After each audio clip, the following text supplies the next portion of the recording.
6월 17일 수요일입니다. 오늘 새벽 우리에게 주시는 하나님의 말씀은 신명기 4장 15절부터 24절까지의 말씀입니다. 여호와께서 호렙산 불길 중에서 너희에게 말씀하시던 날에 너희가 어떤 형상도 보지 못하였은즉 너희는 깊이 삼가라. 그리하여 스스로 부패하여 자기를 위해 어떤 형상대로든지 우상을 새겨 만들지 말라. 남자의 형상이든지 여자의 형상이든지 땅 위에 있는 어떤 짐승의 형상이든지 하늘을 나는 날개가 가진 어떤 새의 형상이든지 땅 위에 기는 어떤 곤충의 형상이든지 땅 아래 물속에 있는 어떤 어족의 형상이든지 만들지 말라. 또 그리하여 내가 하늘을 향하여 눈을 들어 해와 달과 별들 하늘 위의 모든 천체 곧 너희의 하나님 여호와께서 천하 만민을 위하여 배정하신 것을 보고 미혹하여 그것에 경배하며 섬기지 말라. 여호와께서 너희를 택하시고 너희를 쇠 풀무불 곧 애굽에서 인도하여 내사 자기 기업의 백성을 삼으신 것이 오늘과 같아도 여호와께서 너희로 말미암아 내게 진노하사 내게 요단을 건너지 못하며 내 하나님 여호와께서 내게 기업으로 주신 그 아름다운 땅에 들어가지 못하게 하리라고 맹세하셨은즉 나는 이 땅에서 죽고 요단을 건너지 못하려니와 너희는 건너가서 그 아름다운 땅을 얻으리니 너희는 스스로 삼가 너희 하나님 여호와께서 너희와 세우신 언약을 잊지 말고 내 하나님 여호와께서 금하신 어떤 형상의 우상도 조각하지 말라. 내 하나님 여호와는 소멸하는 불이시요 질투하시는 하나님이시니라. 아멘.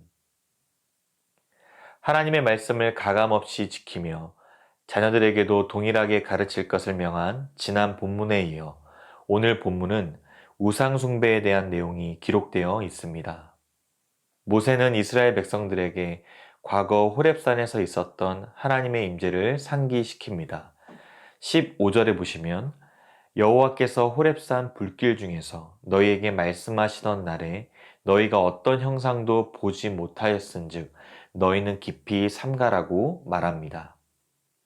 하나님께서는 호렙산의 짙은 구름, 강한 불과 화염, 우레소리와 신령한 나팔소리와 같은 장엄한 현상들을 통해 자신의 임재를 친히 나타내셨고 중요하게 직접 자신의 음성을 듣게 하셨습니다.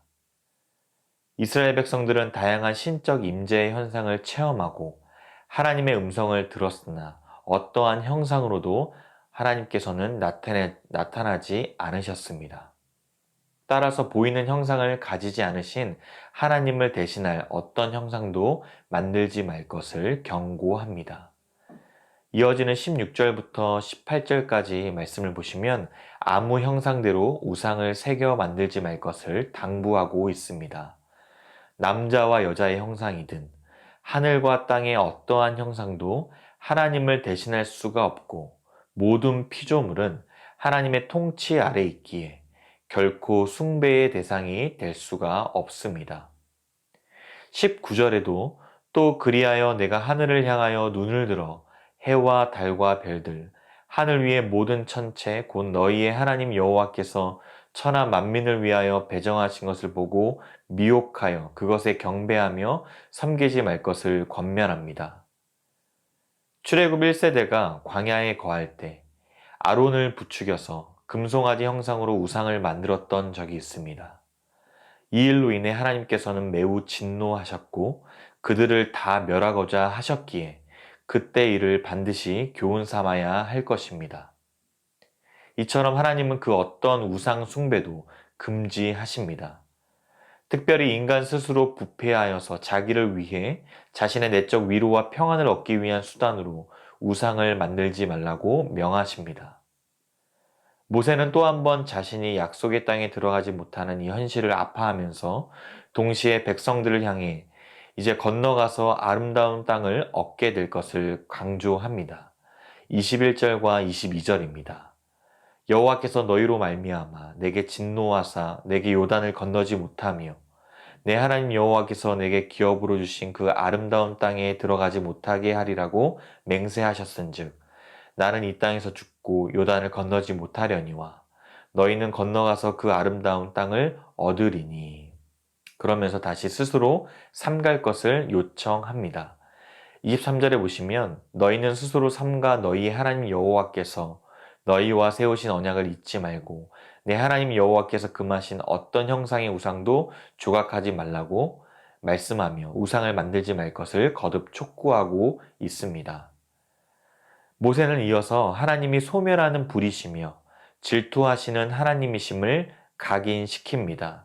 24절에 내 하나님 여호와는 소멸하는 불이시요 질투하시는 하나님이시라 말씀합니다. 이 불은 삼키는 불입니다. 빛이신 하나님은 또한 꺼지지 않는 불을 동반하시는 분이십니다. 광야 40년 동안 출현한 구름 기둥과 불 기둥은 구름 속에서 꺼지지 않는 불이 타오르는 그런 일체형 구름이었습니다. 시내산 정상에서는 그 신령한 불이 구름을 뚫고 솟구쳐 나왔으며 간혹 심판의 불로 뿜어져 나와 불순종한 자들을 소멸하였습니다. 만일 약속의 땅에 들어간 이스라엘 백성들이 그 땅의 만연한 우상 숭배에 빠져서 형상을 만들어 경배하고 섬긴다면 불의 심판을 면치 못할 것입니다. 또한 하나님은 질투하기까지 우리를 사랑하신다고 말씀하십니다. 보통 인간관계에서 시기와 질투는 다른 사람에 대해 왜곡된 집착이나 부정적인 마음의 상태로 관계를 어렵게 만들겠지만 하나님께서는 약속을 신실하게 지키기 위하여 질투하기까지 우리를 보호하시고 그 관계를 해치는 자들을 벌하셔서 온전한 상태로 회복시키십니다. 즉 하나님의 질투는 언약 백성 가운데 다른 신을 용납하지 않으신다는 것을 의미합니다. 따라서 가장 소중한 관계를 지키기 위한 하나님의 전적인 헌신이며 자기 백성을 구원하시는 열심이 됩니다.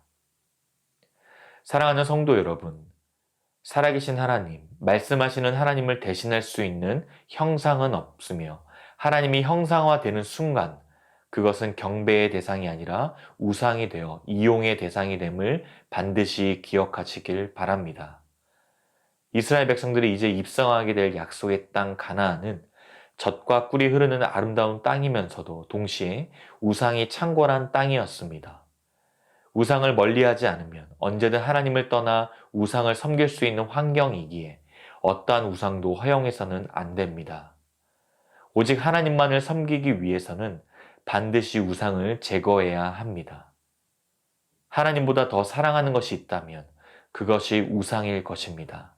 아니 어쩌면 내가 바라는 모습의 하나님으로 형상화하여 내 뜻과 계획대로 이루어지기를 바라는 그 실제가 우상일지도 모릅니다. 하나님은 이용의 대상이 아니라 오직 경배와 찬양을 받으시기에 합당하신 하나님이십니다. 우리를 향한 신실하신 사랑을 포기하지 않을 뿐 아니라 질투하기까지 하시는 완전한 사랑의 하나님이심을 믿으시길 바랍니다. 스스로 부패하는 길에서 돌이켜 하나님만을 섬기고 하나님만을 사랑하는 우리 모든 성도님들의 삶이 되시기를 주님의 이름으로 축복합니다. 기도하겠습니다. 하나님 아버지, 오늘도 말씀하여 주시니 감사드립니다. 주신 말씀처럼 스스로 깊이 삼가며 하나님께서 세우신 언약을 잊지 않고 하나님만을 더욱 사랑할 수 있도록 날마다 은혜를 베풀어 주시옵소서. 헛된 우상을 섬기거나 내가 원하는 하나님의 모습을 우상처럼 섬기는 일을 하지 않도록 지켜주시고 질투하시기까지 사랑하시는 하나님께 찬양과 영광을 올려드리는 삶이 되게 하여 주시옵소서. 오늘 하루도 주 안의 기쁨과 만족을 누리는 복된 삶으로 인도하여 주실 줄 믿사오며 살아계신 예수 그리스도의 이름으로 기도드리옵나이다. 아멘. 개인적으로 기도하실 때 오늘 주신 말씀을 붙들고 기도하시고 주간 기도 제목을 따라 전도와 선교를 위해서 그리고 코로나19 신부산교회 공동 기도문으로 함께 기도하겠습니다.